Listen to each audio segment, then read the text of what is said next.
let's become more concrete, because you're also in the executive director of the Bulgaria-China Chamber of Commerce and Industry. So you have also impressive insight into the commercial cooperation between these two countries, right? So it's not so big and not so, let's say, a bit abstract, but more very precise.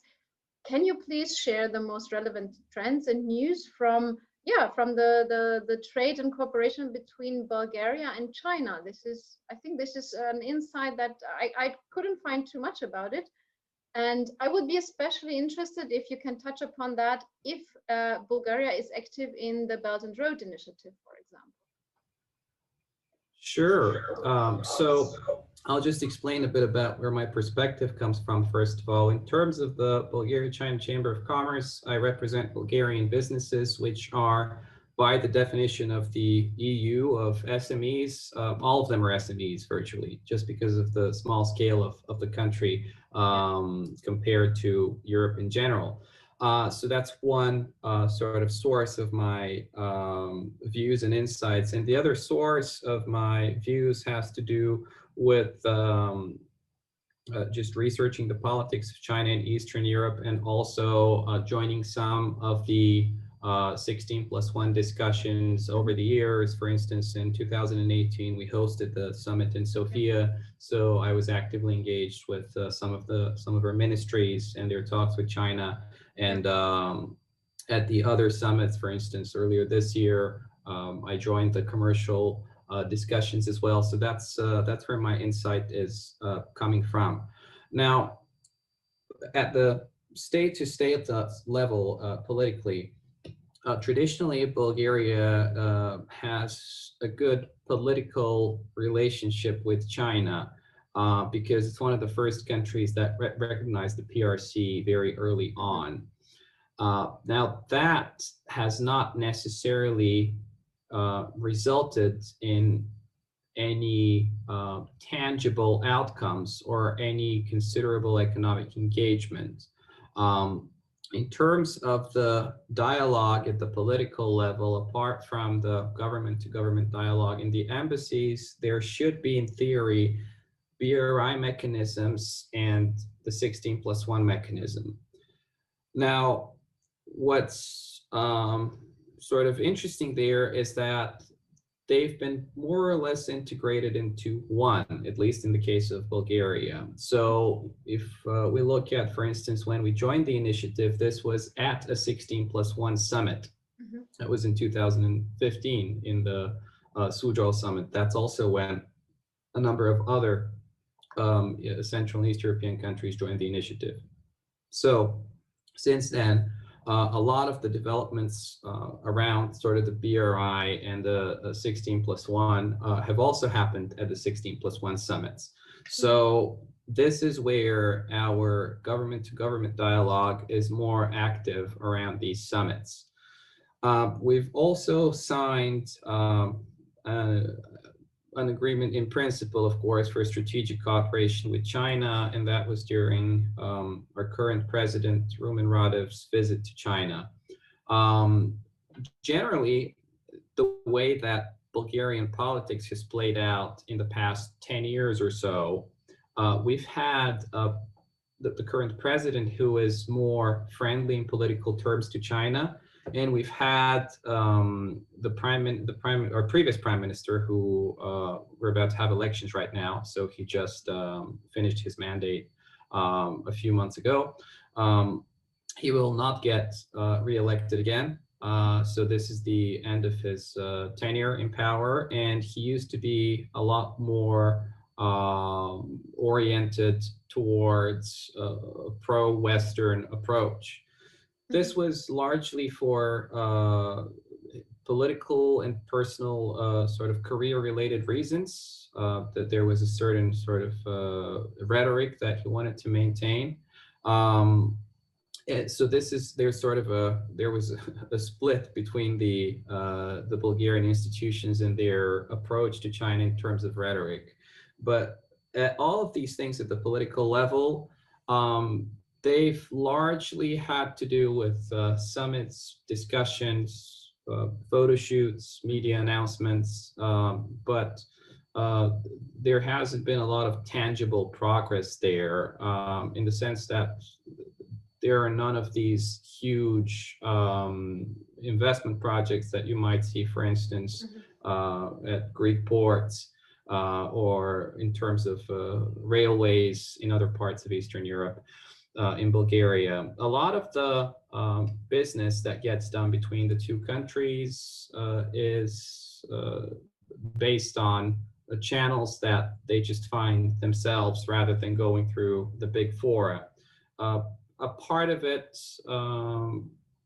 you could say, has to do with sort of trying to avoid sort of sticking out and attracting too much attention. But a part of it also has to do with the fact that they're trying to be pragmatic and to get, for instance, find a supplier for their factory, or to sell their product specifically in China. And they might be a manufacturer of, for instance, honey, or a manufacturer of beer. And they don't necessarily care as much about the political level. It doesn't affect them in any way, positive or negative. If tomorrow there was a big agreement signed between Bulgaria and China about a joint project that has to do with infrastructure, this doesn't change the situation for the local manufacturer of, for instance, shoes, who's just trying to find a supplier for their laces.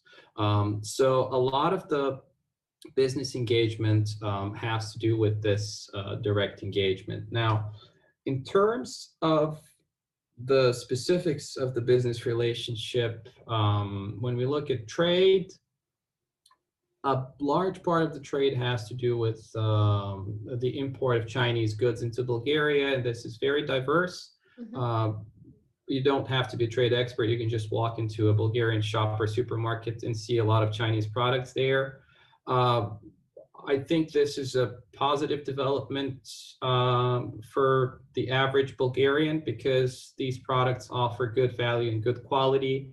Bulgaria is, by GDP, the least developed country in the European Union. So buying Western products is not necessarily an affordable option for a lot of Bulgarians. So they are generally favorable towards Chinese products as long as they're of good enough quality. And recently, of course, the quality has improved, and that's been the case. In terms of Bulgarian exports to China, a lot of them are natural resources. This is something that we are trying to work on and change, and bring in more products with greater value added into the relationship for obvious reasons. We're also trying to work on getting the Chinese governments to issue new protocols and approve a greater range of Bulgarian products for import into China.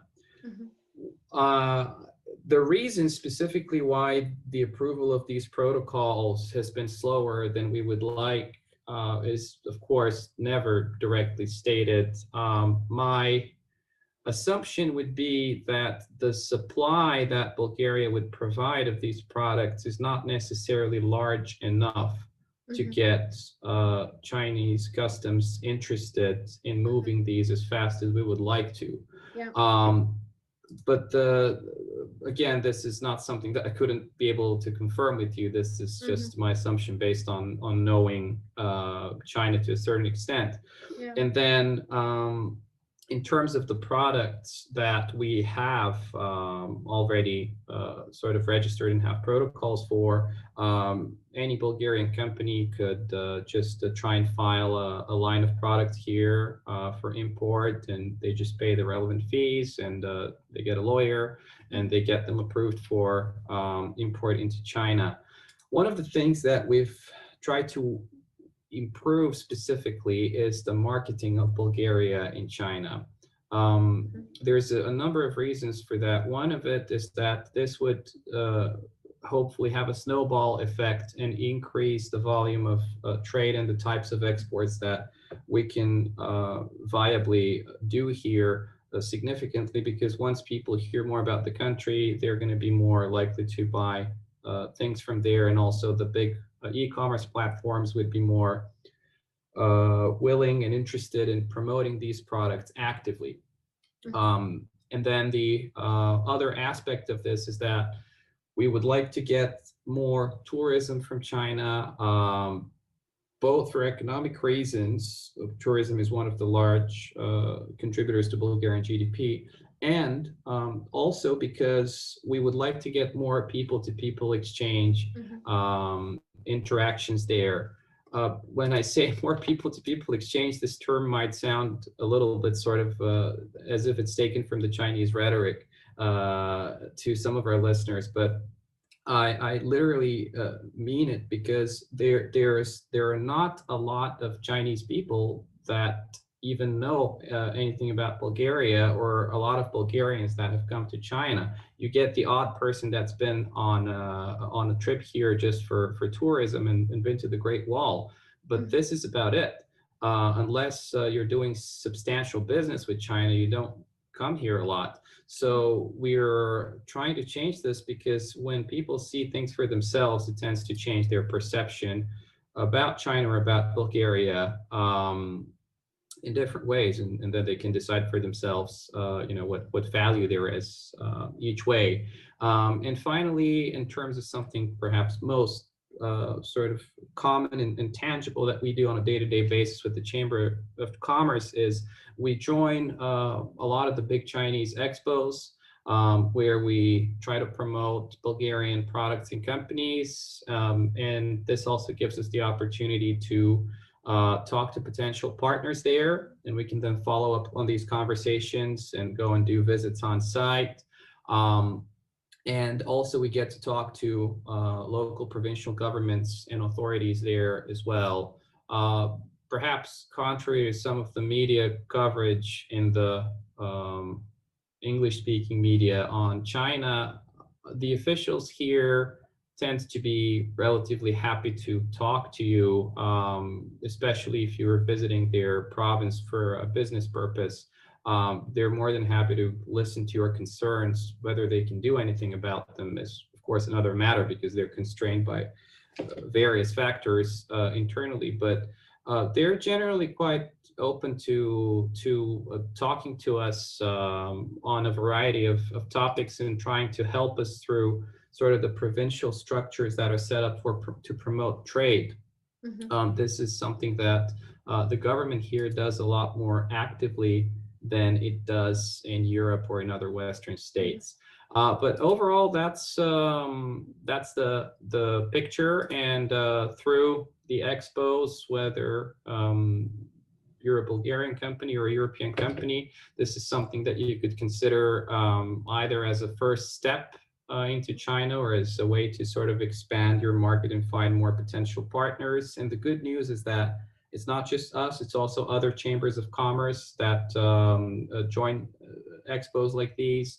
And for companies that would like to save on cost, it's a good option to simply team up together and pay a small fee to an organization like a Chamber of Commerce that would go and represent them at an expo, and this would substantially decrease their cost. If you get a number of companies bundled up, then you can rent a space that's perhaps a few dozen square meters, and that could easily house the products of 10-20 companies and display them properly. And this would drive the cost down very much. This would be perhaps in the hundreds or thousands of euros per company, and it would still be sort of proper target